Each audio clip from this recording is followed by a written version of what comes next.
El Poder Ejecutivo realizó este mediodía una conferencia de prensa en la que se anunciaron los precios de los combustibles que estarán vigentes desde el próximo domingo 1 de junio. Además, los ministros de Economía, Gabriel Odone, y de Industria, Fernanda Cardona, anunciaron modificaciones en la metodología de fijación de las tarifas. El pasado martes, la Unidad Reguladora de Servicios de Energía y Agua, URSEA, publicó el informe del precio de paridad de importación correspondiente al periodo del 26 de abril al 25 de mayo, que muestra una baja en los precios internacionales de los combustibles, especialmente gasoil y nafta.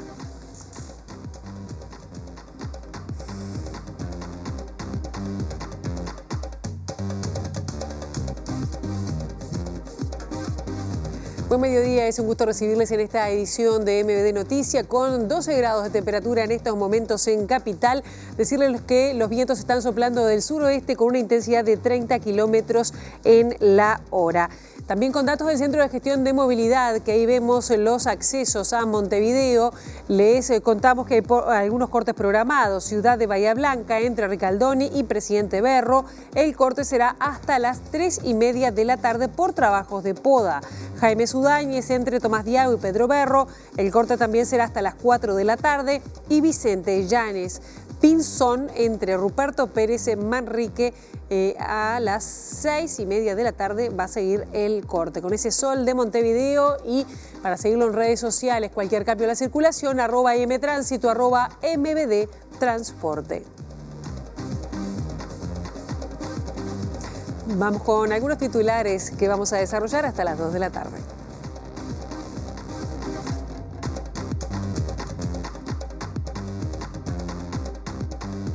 La Comisión Especial del Senado continuó hoy el análisis del proyecto de salvataje de la Caja de Profesionales, que tiene media sanción de diputados y que ayer recibió a los Ministerios de Economía y Trabajo y a la OPP. El directorio de ACE elaboró un listado de 20 prioridades y desafíos que se deberán atender en este quinquenio, y la primera prioridad es el fortalecimiento del primer nivel de atención en todo el país, reforzándolo con recursos humanos e infraestructura. El gobierno se negó a modificar el sistema de certificaciones médicas impuestos en el anterior periodo, pero fue cuestionado por la OIT, y ante esta ingrata sorpresa, los sindicatos públicos nucleados en COFE decidieron volver a plantear el tema a nivel internacional. Eduardo Viera renunció a la presidencia de Colonización para no comprometer al ministerio, según indicó, y el ministro de Ganadería, Alfredo Frati, aseguró que los senadores que votaron su venia deben hacerse responsables de la decisión tomada. Una delegación de representantes políticos del estado de Río Grande do Sul mantuvo reuniones con legisladores y autoridades del Poder Ejecutivo con el fin de avanzar en la integración fronteriza de Brasil y Uruguay. Los trabajadores de las agencias encargadas de la distribución de ayuda humanitaria en la Franja de Gaza afirmaron que los casi 3 meses de bloqueo israelí a la entrada de bienes básicos han llevado a la población a la desesperación.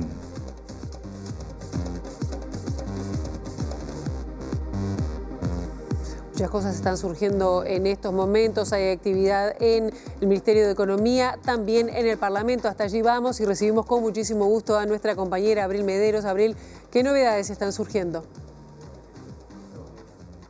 Buen mediodía para ustedes. Sí, continúa sesionando la Comisión Especial de la Cámara de Senadores que trata el proyecto de la Caja de Profesionales, y estamos con el senador del Frente Amplio, Daniel Cayani, que integra esta comisión. Cayani, gracias por estos minutos. ¿Cómo viene sesionando esta comisión? ¿Cómo se avanza en el proyecto de la Caja? Bueno, bien, hoy es el segundo día de reuniones. Recibimos a las autoridades de la Caja de Profesionales y también al Colegio de Abogados. Recibimos sin duda una novedad importante, además de lo que había notificado la Caja de que en el mes de julio ya no tenían recursos necesarios para poder enfrentar las obligaciones de más de 21.000 pasividades y jubilaciones profesionales.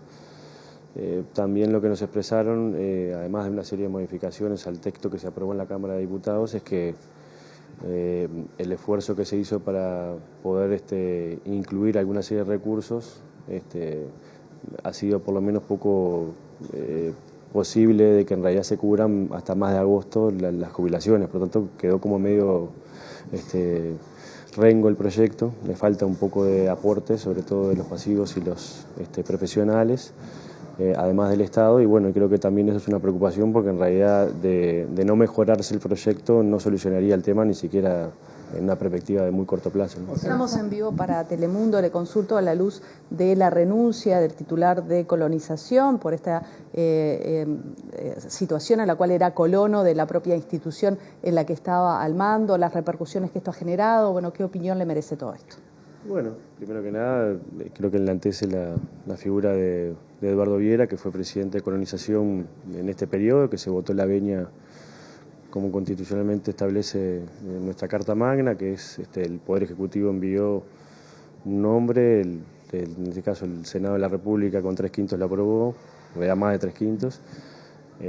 Lamentablemente se decidió ir por un camino de cuestionar que Colón se integre en el Instituto Nacional de Colonización, cuando en realidad del año 85 para acá ha sucedido por todos los partidos políticos. Y bueno, se ha tomado este tema, el de la compra de un inmueble, en este caso de más de 4.000 y pico de hectáreas para el Estado uruguayo, para el Instituto Nacional de Colonización, como un botín político. Pero bueno, creo que sin duda Eduardo va a seguir trabajando primero por el sector productivo que él pertenece, los pequeños productores lecheros, por también trabajar para que los colonos y las colonas en nuestro país puedan acceder a tierras y sobre todo también... Hasta allí estábamos escuchando a Daniel Cayani, senador del Frente Amplio, un tema de colonización que vamos a estar profundizando más adelante por las repercusiones que ha seguido teniendo tras la renuncia del presidente de Colonización. Vamos ahora a el Ministerio de Economía y Finanzas. Allí está nuestro compañero Eduardo Delgado con un tema tan sensible como son los nuevos precios de los combustibles, el ajuste tarifario. Estamos contigo, Eduardo. Buen mediodía.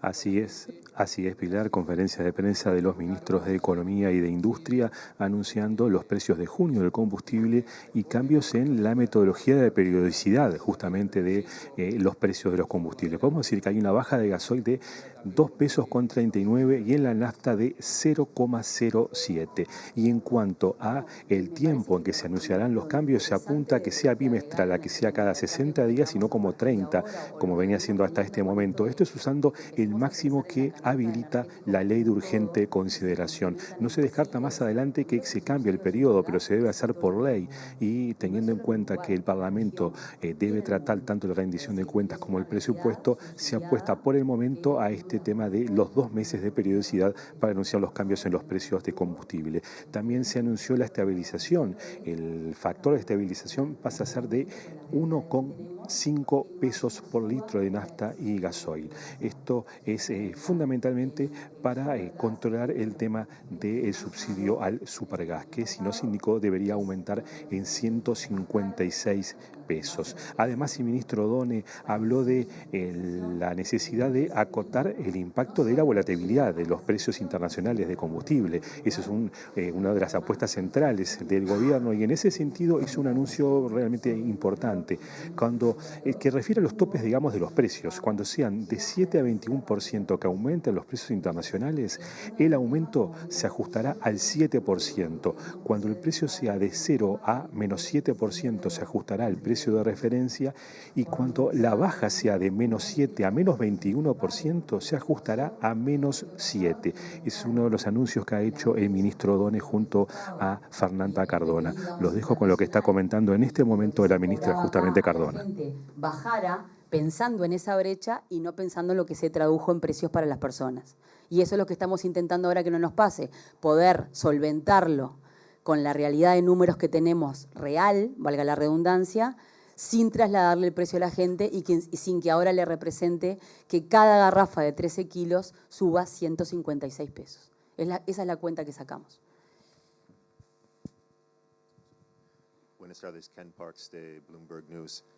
Quería preguntarle si la nueva cronograma de ajuste de los precios de los combustibles y la nueva política de ajustes con topes fue conversado con el Banco Central y si estas medidas son congruentes con la política de desinflación del Banco Central? Gracias. Como tú sabes bien, Ken, la independencia del Banco Central va en una dirección. Son ellos los que toman decisiones que restringen el margen de maniobra del Ministerio de Economía y Finanzas y del Poder Ejecutivo, y no es la inversa. Yo converso todos los días con Guillermo Tolosa, pero estrictamente esta es una fijación del Poder Ejecutivo que va en línea de lo que el Banco Central pretende hacer, darle más predictibilidad a la política de un precio muy relevante para la economía uruguaya y establecer reglas que restringen el margen de maniobra del accionar discrecional del Poder Ejecutivo es algo que es beneficioso para la política del Banco Central, pero en cualquier caso no forma parte de una agenda formal una conversación de este tipo con el Banco Central, porque no forma parte precisamente para garantizar parte de la independencia que tenemos que tener en estas cosas. Las conversamos, pero de una manera informal, estamos informados ambas partes. Buenos días, Miguel Nogués, del diario El Observador. La pregunta es para el ministro Odone. Recién se mencionaba la importancia de tomar en cuenta la situación de ANCAP, sus números. La pregunta puntual es si ha podido analizar la situación del negocio del Portland, de ANCAP, y si considera que es necesario realizar nuevas inversiones en ese rubro de producción. Muchas gracias. He tenido reuniones con las autoridades de ANCAP, donde me han explicado y me han desarrollado cuál es el negocio que se desarrolla. No tengo una posición tomada, forma parte de una discusión de la política de inversiones que va a haber que realizar para el quinquenio, que seguramente la vamos a tener que dilucidar nosotros como accionistas en el marco de la discusión presupuestal. Es un tema al que preferiría reservarme la opinión, sinceramente, porque no tengo una conclusión en la que me sienta seguro de qué decir. Es algo que estamos trabajando, pero básicamente yo como ministro de Economía, mirándolo como un accionista de ANCAP, pero es una definición que la empresa tendrá que tomar, tendrá que proponernos al Poder Ejecutivo y el Poder Ejecutivo como accionista de la empresa resolver estratégicamente qué es lo que conviene. Gracias. Buenos días a todos. Gracias. Fernanda Cardona. Hasta allí estábamos escuchando la conferencia, la última parte de la conferencia en el Ministerio de Economía y Finanzas. Recordar que los nuevos precios de los combustibles definidos por el gobierno que regirán a partir del mes de junio es el gasoil, que bajará 2,39 pesos por litro, como dijo Eduardo Delgado, la nafta baja 0,07 y el precio público del gasoil quedará con 47,03 pesos el litro. Hasta allí entonces estos anuncios que iremos luego vamos a estar aprofundizando sobre los cambios en el ajuste tarifario de los combustibles. Vamos a otros temas y seguimos con el ministro de Economía, Gabriel Odone, quien habló sobre la caja de profesionales universitarios. Dice que no tiene un problema financiero, sino de solvencia, porque la caja está quebrada. Luego de comparecer ante la Comisión Especial del Senado, que tiene a su cargo el estudio de la iniciativa para el salvataje de la caja de profesionales universitarios, Odone habló de los desafíos que enfrenta esta comisión y también de que la urgencia está planteada por encontrar soluciones además de consenso. La buena noticia es que tenemos un proyecto de ley que fue aprobado en general. Si el proyecto de ley no fuera aprobado, no hubiera sido aprobado, esto hubiera vuelto a foja cero y por lo tanto tendríamos que arrancar el proceso nuevamente.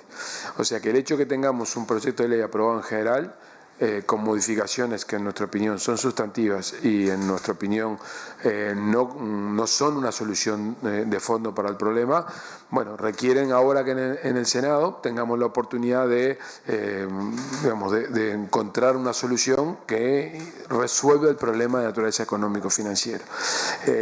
Esencialmente las soluciones que fueron ayer puestas a consideración en lo que fue aprobado por diputados no son suficientes para cumplir los pagos del año 2025 y por lo tanto esta discusión, si ese proyecto fuera el que se aprobara, estaríamos otra vez en 2 meses o 3 meses volviendo a discutir lo mismo y por lo tanto nosotros creemos que tiene que introducirse modificaciones importantes en la discusión del Senado. Quiero ser muy cuidadoso en cómo le voy a decir lo que voy a decir. Esto no es un problema financiero, esto es un problema de solvencia. La caja está quebrada.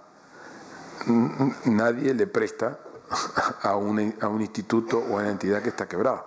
O sea, esto no se trata de un problema transitorio de 10, 15, 20, 30 años en la cual uno puede traer recursos del futuro al presente mediante una operación de préstamo. No hay ningún modelo de proyección actuarial que verifique que los ingresos van a superar en algún momento del tiempo, dadas las proyecciones que tenemos hoy, a lo que son las erogaciones. Por lo tanto, aquí no hay un problema financiero. Y el directorio de la Caja de Jubilaciones Profesionales concurrió a la Comisión Especial del Senado para expresar su opinión sobre el proyecto. Las autoridades intercambiaron información con los legisladores y además realizaron algunas precisiones sobre el texto que fue aprobado en la Cámara de Diputados, según destacó el presidente del directorio, Daniel Alza. Las preguntas de los senadores pasaron un poco por si veíamos sustentable lo que ya había venido aprobado de diputados. También sobre el artículo 71, sobre el tema de los timbres, se ahondó muchísimo sobre el tema de los timbres, sobre la posibilidad de un aumento paulatino, pero tener bien identificado cuáles son las áreas que afectan estos timbres, es decir, las áreas de la salud y otras áreas, digamos, de las cuales hay que pagar timbres. También fue por el tema de la jubilación que nosotros llamamos por edad avanzada, intercambiamos bastante sobre este punto y sobre otros puntos también que tenía el proyecto. Ayer el ministro Odone decía que por cómo está el proyecto de diputados, en 6 meses se va a tener que volver a discutir la financiación de la caja. Si pasivos y activos no aportan, esto va a suceder así. ¿Qué opinan? ¿Qué piensan de eso? Sí, eso es así. Nosotros pensamos lo mismo. Va a haber que rever esta situación porque diría que por más que salga esta situación, venga plata para pagar julio, la plata que envíen para pagar agosto no daría, entonces tendríamos en cortito plazo esa dificultad. O sea, sí o sí debería haber un aporte por parte de pasivos y activos. Sí, así debe haber un cambio de dónde vienen los dineros. No sé si eso es una negociación interna de los legisladores, no sé qué es, de dónde prevén que puede venir dinero. Una de las posibilidades es esa. Para la senadora del Partido Nacional, Graciela Bianchi, valoró positivamente la concurrencia a la Comisión del Senado de los ministros de Economía, también de Trabajo y la Oficina de Planeamiento y Presupuesto. Para la legisladora nacionalista es muy importante que haya una mirada más a largo plazo. Muy positiva, tanto el Ministerio de Economía como el Ministerio de Trabajo, la OPP, en un clima muy correcto y muy técnico, como corresponde a las características del señor ministro, y lo que transmitimos fue la voluntad de llegar a acuerdos. Ustedes preguntaban si son difíciles. Sí, son difíciles los acuerdos. Venimos desde el año 23 tratando de llegar a acuerdos. Lo que no hay que hacer en estos temas es ponerse a pasar facturas. Hay que mirar para adelante, saber que tenemos una situación muy grave porque hay un montón de jubilados y pensionistas que tienen la noticia de que hasta julio pueden cobrar la jubilación y después no. Lo que le tiene que quedar claro a la gente es que todos los que están en el sistema general, o sea, los nacidos a partir de 1972, están en el régimen general, no hay problemas. El problema acá está planteado en el salvataje de la caja, porque esta caja era la que estaba y sigue, y cada vez peor, en situación, como dijo muy bien el ministro, de insolvencia. No es un problema financiero, es un problema de insolvencia, está quebrada.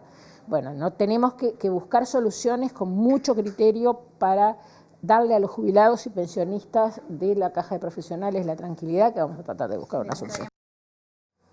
Ahora volvemos al Ministerio de Economía para tomar contacto nuevamente con Eduardo Delgado. Eduardo, muchas cifras y cambios a partir del mes de junio a nivel de los combustibles.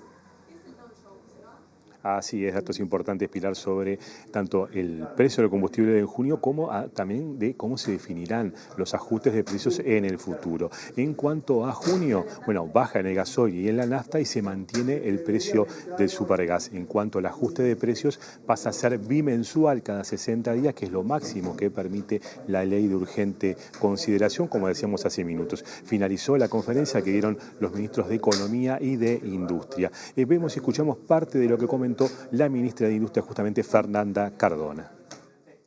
El gasoil y la nafta van a bajar. Como verán, el tema de la nafta es más leve la baja, pero es negativo, es decir, no se va a subir. Y en el caso del supergas, que no está ahí, se va a mantener. Y lo decimos así y no lo pusimos expresamente porque tiene que ver con parte de las aclaraciones y un poco el grado de detalle que vamos a decir más adelante.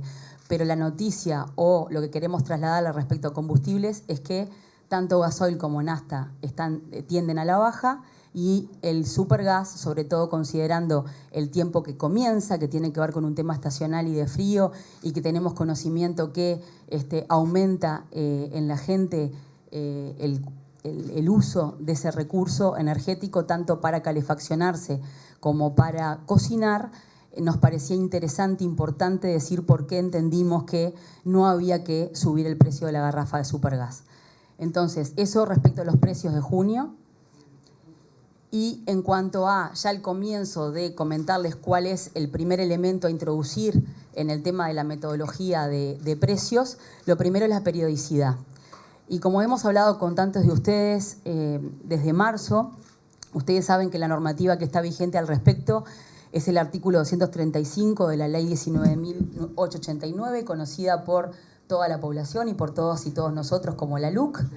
Y ese artículo establece como un máximo en cuanto a periodo de 60 días para poder fijar estos precios. Entonces, en base a que estamos frente a una norma legal, que tendríamos que nosotros proyectar una herramienta también jurídica de rango legal y enviarla al Parlamento, y considerando cuál es la agenda del Parlamento de este año, semana que viene hablábamos con el ministro de Economía, rendición de cuentas, todo lo que se está discutiendo, próximamente presupuesto.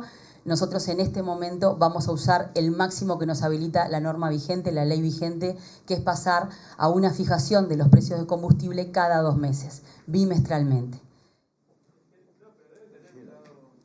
En tanto, Pilar, el ministro de Economía, Gabriel Odone, hizo hincapié en la intención del gobierno de intentar disminuir lo mayormente posible el impacto internacional de los precios del combustible. Y en ese sentido hizo referencia a ciertos porcentajes que se manejarán en cuanto al establecimiento de tarifas, dependiendo justamente del aumento o de la baja de los combustibles a nivel internacional. Escuchamos lo que dijo el ministro. El criterio esencialmente lo que hace es establecer lo siguiente: toda variación de precios que tenga lugar en un intervalo entre de menos 7 a menos 7%, eso va a quedar determinado por lo que es el PPI más el factor de estabilización, o sea, el PPI que establezca mensualmente la ORSEA más ese 1,5%. Ahora, cuando el precio por alguna razón quede determinado en que va a subir más de 7%, en ese contexto no sube más de 7%, sube 7%.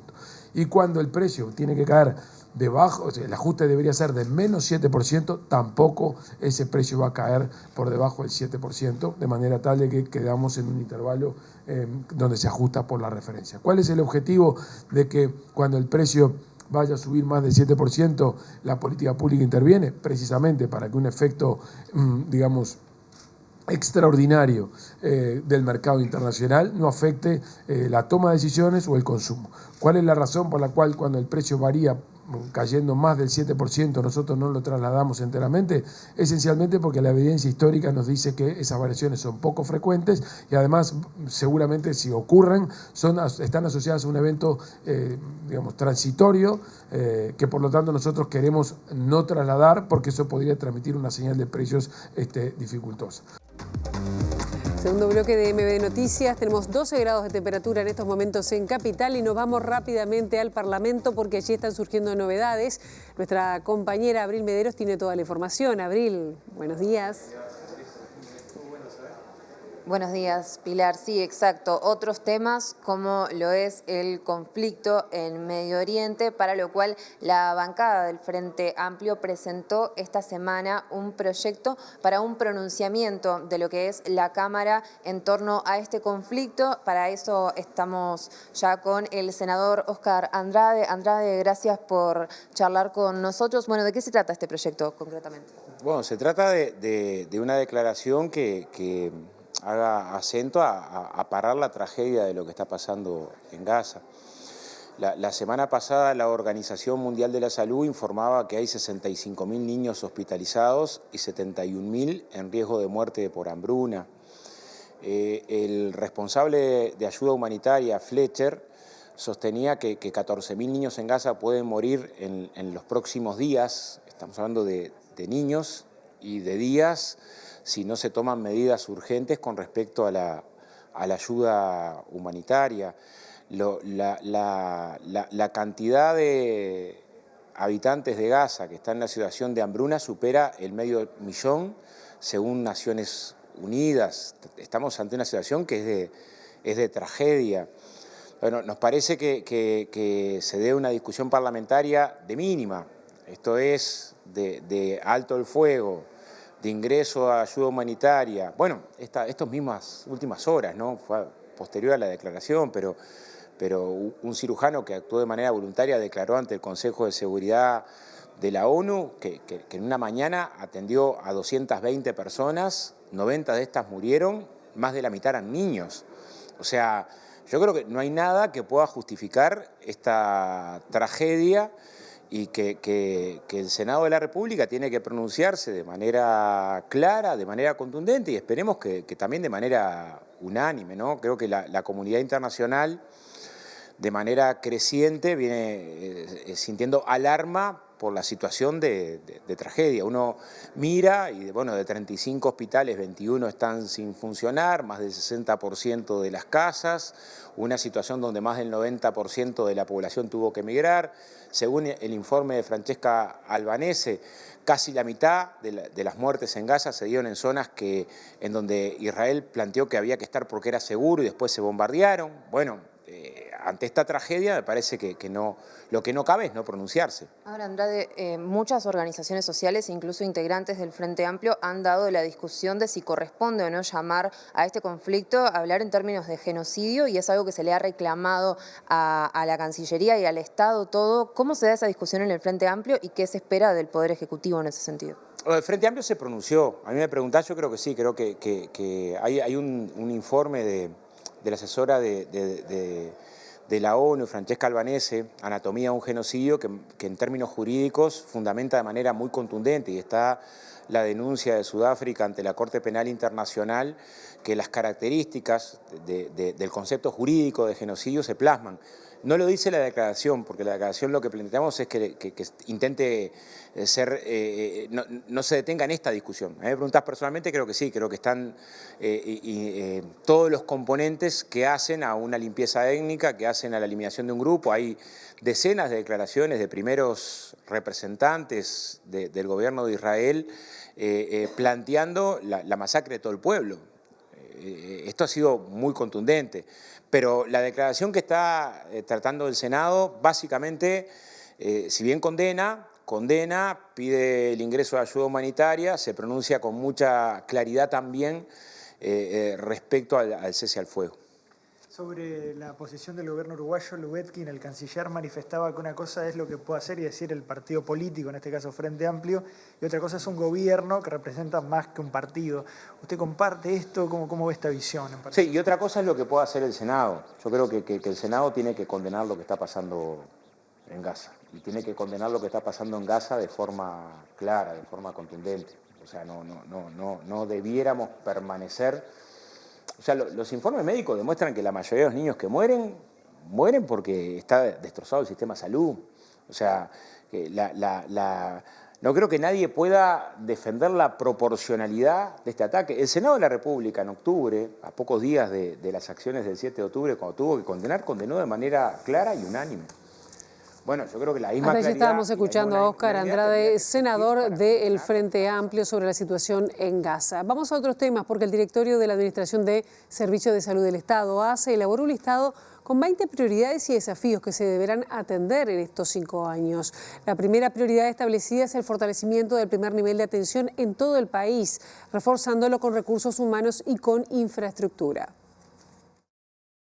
Es necesario definir equipos profesionalmente sólidos, una estrategia de llegada al territorio y un vínculo con el resto del sistema de ACE en el marco de la regionalización, indica el documento del directorio al que accedió MBD Noticias. Trabajar en la captación temprana de problemas de salud y hacerlo en coordinación con el sistema educativo, con vivienda, deporte, MIDES e INAU, agrega. Potenciar y mejorar el funcionamiento de las unidades de enlace por departamento y región, porque la prioridad en el primer nivel debe articularse con la trayectoria de los usuarios en el sistema y su resolutividad integral, indica el segundo punto del documento. Debemos ser parte de abordar una prioridad en Uruguay como es la salud mental. Ello implica abordar integralmente el tema tomando en cuenta todo lo relacionado con la internación y el primer nivel de atención, indica la tercera prioridad. Son necesarios mecanismos de fortalecimiento de las respuestas de ACE en situaciones de urgencia, en tiempos de espera y en la capacidad de internación, y es un objetivo la reconversión del Hospital Vilar de Bo, tanto en lo que respecta a su planta física como a la estrategia asistencial monovalente. Por ello, es clara la relevancia de fortalecer los equipos de salud mental de todo el país y alimentarlos en una estrategia central de ACE, añade. Entre las prioridades también están el embarazo, la infancia y la adolescencia, reducir las demandas en espera, el uso intensivo de la telemedicina, profundizar la complementación público-público y público-privada y una alianza estratégica con el Hospital de Clínicas. Sin dudas que ACE se ha alejado de los usuarios y de sus problemas. Es necesario establecer un call center unificado con buenos canales de atención y dar respuesta a los problemas de la gente. Esto no soluciona problemas globales, pero es una ayuda imprescindible, expresa el documento en uno de sus puntos.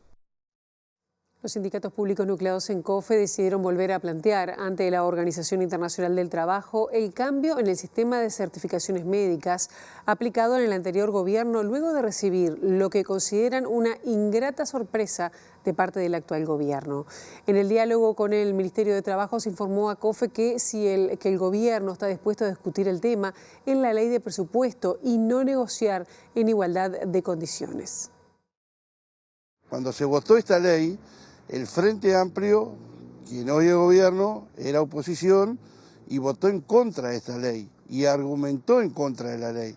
Sin embargo, ahora que es gobierno, establece un mecanismo totalmente contrario, mantiene la ley y ni siquiera los efectos que causa la reclamación que el PICNT hizo en la OIT, donde se denuncia la violación de varios convenios internacionales ratificados por nuestro país, bueno, no deja de lado eso y establece que la negociación se haga junto con los temas vinculados al presupuesto, lo que para nosotros es un despropósito.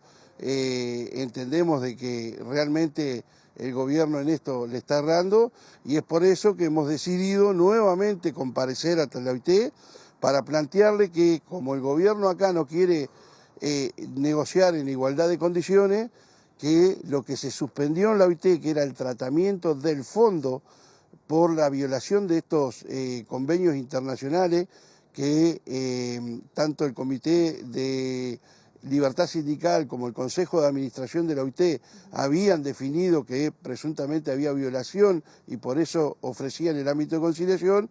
Bueno, lo que vamos a pedir es que eso siga caminando y que en definitiva la OIT pueda de alguna manera establecer su opinión sobre el fondo del asunto y de la violación de estos convenios.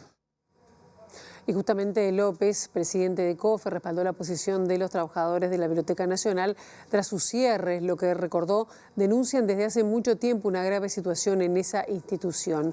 López agregó que buscan alternativas para lograr soluciones y promover un acercamiento entre las partes para, lo más rápido posible, lograr la reapertura de la biblioteca.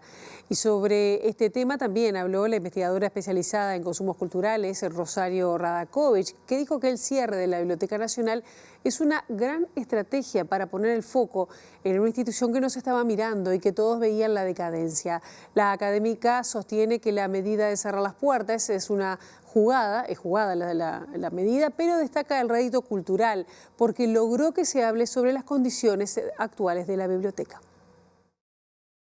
Creo que ha sido una gran estrategia de la directora, a quien no conozco, además, o sea, lo digo con bastante, digamos, independencia del caso, pero desde el ámbito, digamos, de la gestión cultural, yo creo que es una estrategia muy jugada, pero que ha tenido un rédito interesante y que si es bien aprovechada como estrategia en términos de gestión cultural, puede ser, digamos, la llave para dar vuelta, ¿no?, las condiciones tan tristes, tan poco dignas que estaba teniendo la Biblioteca Nacional. Una estrategia radical, ¿no?, de cierre, inesperada, inconsulta, pero que ha generado una preocupación y opiniones de todo el cuerpo político, de los académicos, de la gente que en la calle, ¿no? Bueno, algo que todos veíamos la decadencia, todos veíamos el sobrevivir en condiciones muy poco dignas, pero nadie estaba, digamos, tomando acciones sobre eso. Y creo que entonces, a veces, no digo que no sé el futuro, claro, o sea, con el diario del lunes sería diferente, pero capaz que esto es el motor para cambiar. Y sumándose a las críticas, el senador Robert Silva del Partido Colorado dijo que el cierre de la Biblioteca Nacional es un desastre, la decisión tomada luego de 200 años de permanecer abierta. El cierre de la Biblioteca Nacional es de una improvisación increíble, porque fíjense que si nosotros hubiésemos cerrado la Biblioteca Nacional, si el gobierno de coalición lo hubiese hecho y de la manera que se hizo, sin informes técnicos, sin un diagnóstico de situación, sin un plan de recuperación y sin una fecha de apertura de nuevo de la Biblioteca Nacional, hoy tendríamos 18 de julio copado de pancartas y manifestaciones y los colectivos de cualquier naturaleza hubiesen salido a decir que la cultura nacional estaba en jaque, que la solución no es el cierre. Por eso yo comparto lo que dijo Pepasqué, menos mal que a esta gente no se le encargó el hospital de clínicas, porque si no la situación sería mucho más grave. Eduardo Viera renunció a la presidencia del Instituto Nacional de Colonización y por este tema también habló el senador del Partido Colorado, Robert Silva.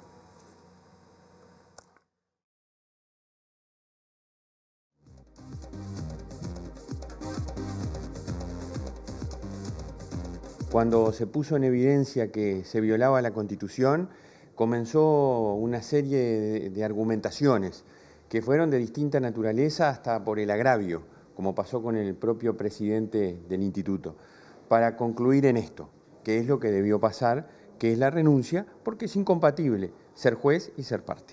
La discusión no es colonización sí, colonización no.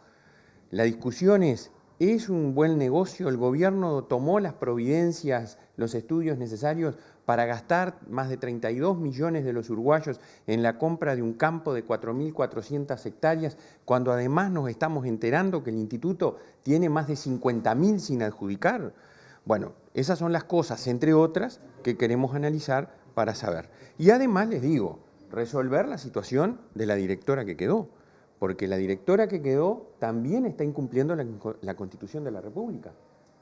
Es una colona que ocupa un lugar en el directorio y el artículo 200 no distingue si se es presidente o si se es director. Aplica para todos los que integran el directorio.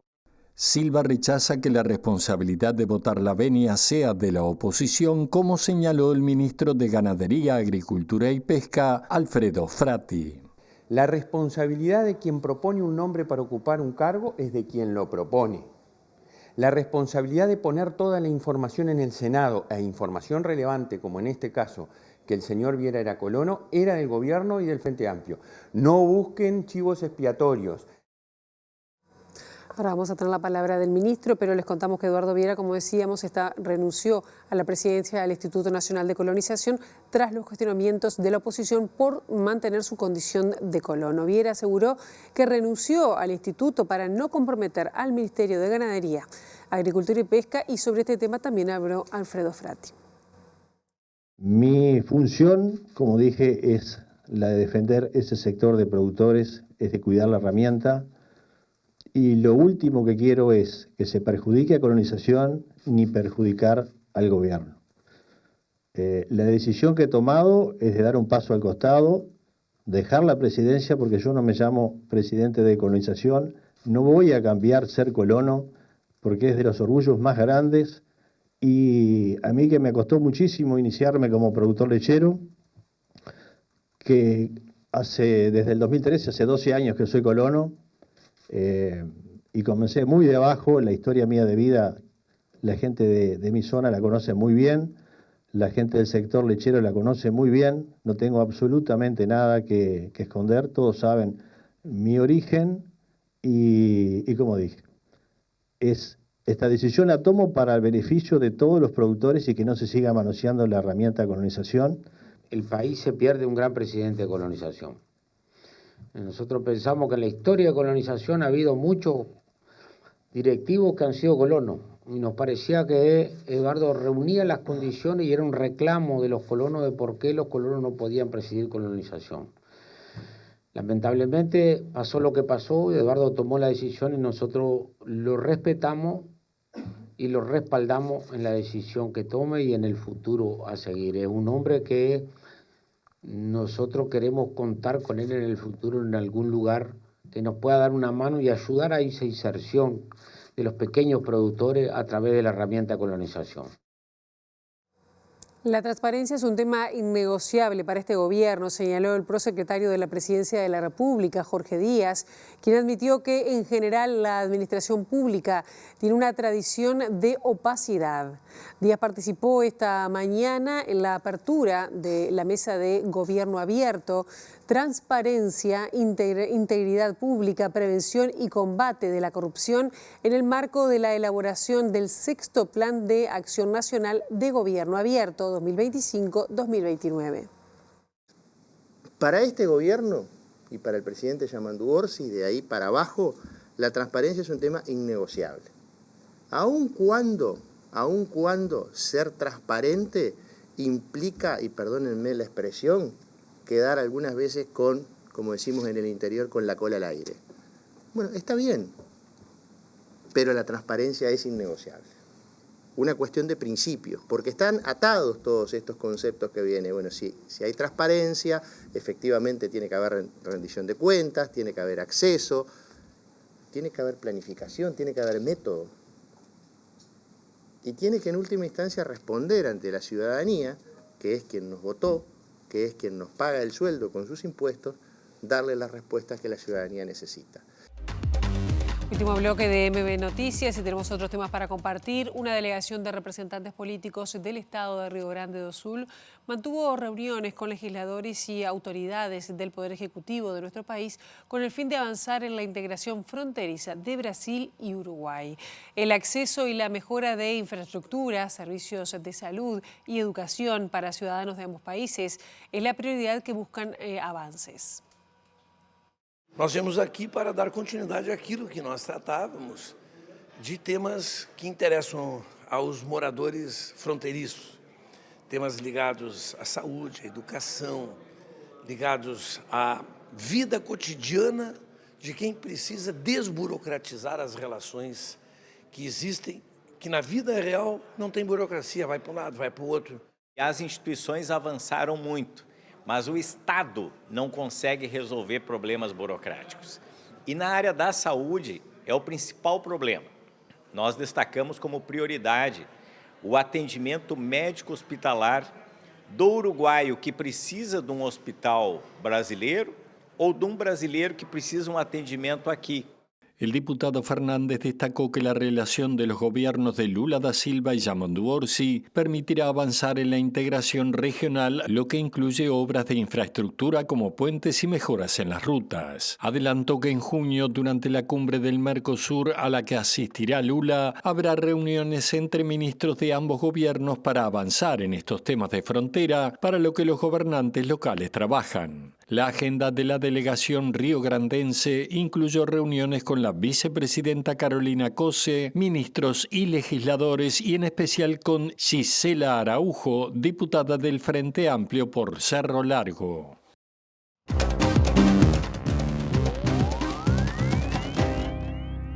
Trabajadores de las agencias encargadas de la distribución de ayuda humanitaria en la Franja de Gaza afirmaron que los casi 3 meses de bloqueo israelí a la entrada de bienes básicos ha llevado a la población a la desesperación. Sostienen que cada vez son más los palestinos que se lanzan a asaltar camiones antes de que lleguen a su destino. Las organizaciones humanitarias señalan que a diferencia de noviembre pasado, cuando denunciaron que mafias organizadas ajenas a los islamistas asaltaban camiones de ayuda, ahora son simplemente civiles y en las últimas horas se produjeron varios asaltos contra almacenes de las agencias de Naciones Unidas en el centro de Gaza. Según los funcionarios humanitarios, hay días en que la población asalta el 100% de los vehículos apenas llegan, mientras que los equipos de UNICEF también han sido testigos este jueves del asalto a 3 camiones con suministros de nutrición para niños y bebés por parte de personas desesperadas buscando algo para alimentar a sus hijos. Israel cerró completamente el acceso a Gaza de bienes básicos como la comida, medicinas o el combustible, utilizado para hacer funcionar los generadores de electricidad el pasado 2 de marzo y comenzó a permitir su acceso limitado nuevamente el pasado 19 de mayo, justificando el bloqueo al afirmar que jamás se hacía con la ayuda humanitaria. El portavoz de la Oficina de Coordinación Humanitaria de Naciones Unidas, Jens Laerke, dijo hoy que Israel impone una camisa de fuerza en cada etapa de sus esfuerzos por hacer llegar ayuda humanitaria a la población de Gaza, que se ha convertido en el lugar con más hambre del planeta y donde el 100% de la gente está en riesgo de hambruna. En Bolivia, al menos 20 partidarios de Evo Morales fueron detenidos tras enfrentamientos con la policía en las calles de La Paz en reclamo por la participación del exmandatario en los próximos comicios presidenciales. Si no se atiende su reclamo, los manifestantes amenazan con realizar un bloqueo nacional. Los partidarios del expresidente Evo Morales salieron nuevamente a las calles de La Paz este jueves para exigir que se le permita participar como candidato en los próximos comicios, a pesar de que la justicia determinó que no puede optar a un nuevo mandato y el plazo de inscripciones venció el 19 de mayo. Los manifestantes desde hace varios días presionan a la autoridad electoral para que acepte la participación de Evo en las próximas elecciones de agosto, mientras que este jueves arrojaron piedras y petardos a los policías que respondieron con gases lacrimógenos. El coronel Roger Montaño, jefe policial a cargo del control de la protesta, afirmó que los manifestantes portaban pinturas, globos, petardos y otros materiales contundentes, afirmando que 20 personas fueron detenidas y 3 efectivos resultaron heridos. Los enfrentamientos se desataron luego de que un representante del Partido de Acción Nacional Boliviano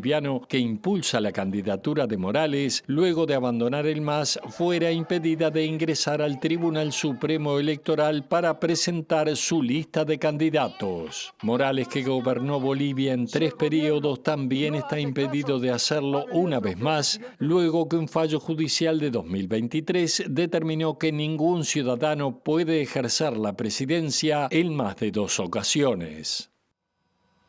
Hasta aquí llegamos con esta edición mediodía. La edición central será a las 18:55, el domingo a las 7, el lunes a las 8. Los esperamos. Buen fin de semana. Pasen muy bien.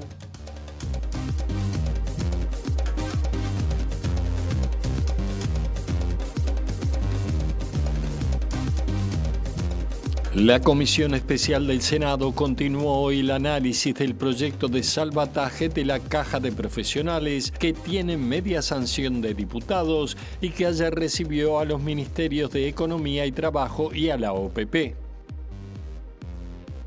El directorio de ACE elaboró un listado de 20 prioridades y desafíos que se deberán atender en este quinquenio, y la primera prioridad es el fortalecimiento del primer nivel de atención en todo el país, reforzándolo con recursos humanos e infraestructura. El gobierno se negó a modificar el sistema de certificaciones médicas impuestos en el anterior periodo, pero fue cuestionado por la OIT y ante esta ingrata sorpresa, los sindicatos públicos nucleados en COFE decidieron volver a plantear el tema a nivel internacional.